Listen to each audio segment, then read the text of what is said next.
কবরে তোমার আমারে রাখার পরে ৯৯টা সাপ ঢুকিয়ে যাবে।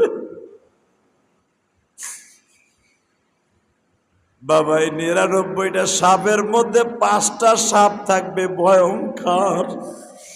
ফজরের রক্তের একটা সাপ থাকবে, ওর চক্ষু দুটা থাকবে নীল বর্ণের। জোহরের সময় 2টা সাপ থাকবে বাবা, ওর চক্ষু দুটা থাকবে লাল বর্ণের। আসরের রক্তের যে সাপটা থাকবে বাবা, ওর চেহারাটা থাকবে বাবা হলুদ বর্ণের। মাগরিবের টাইমের যে নামাজ কাজা করবা, 2টা সাপ থাকবে, তাদের চেহারাটা থাকবে কুৎসিত আমাবস্যা রাতের মতো অন্ধকার।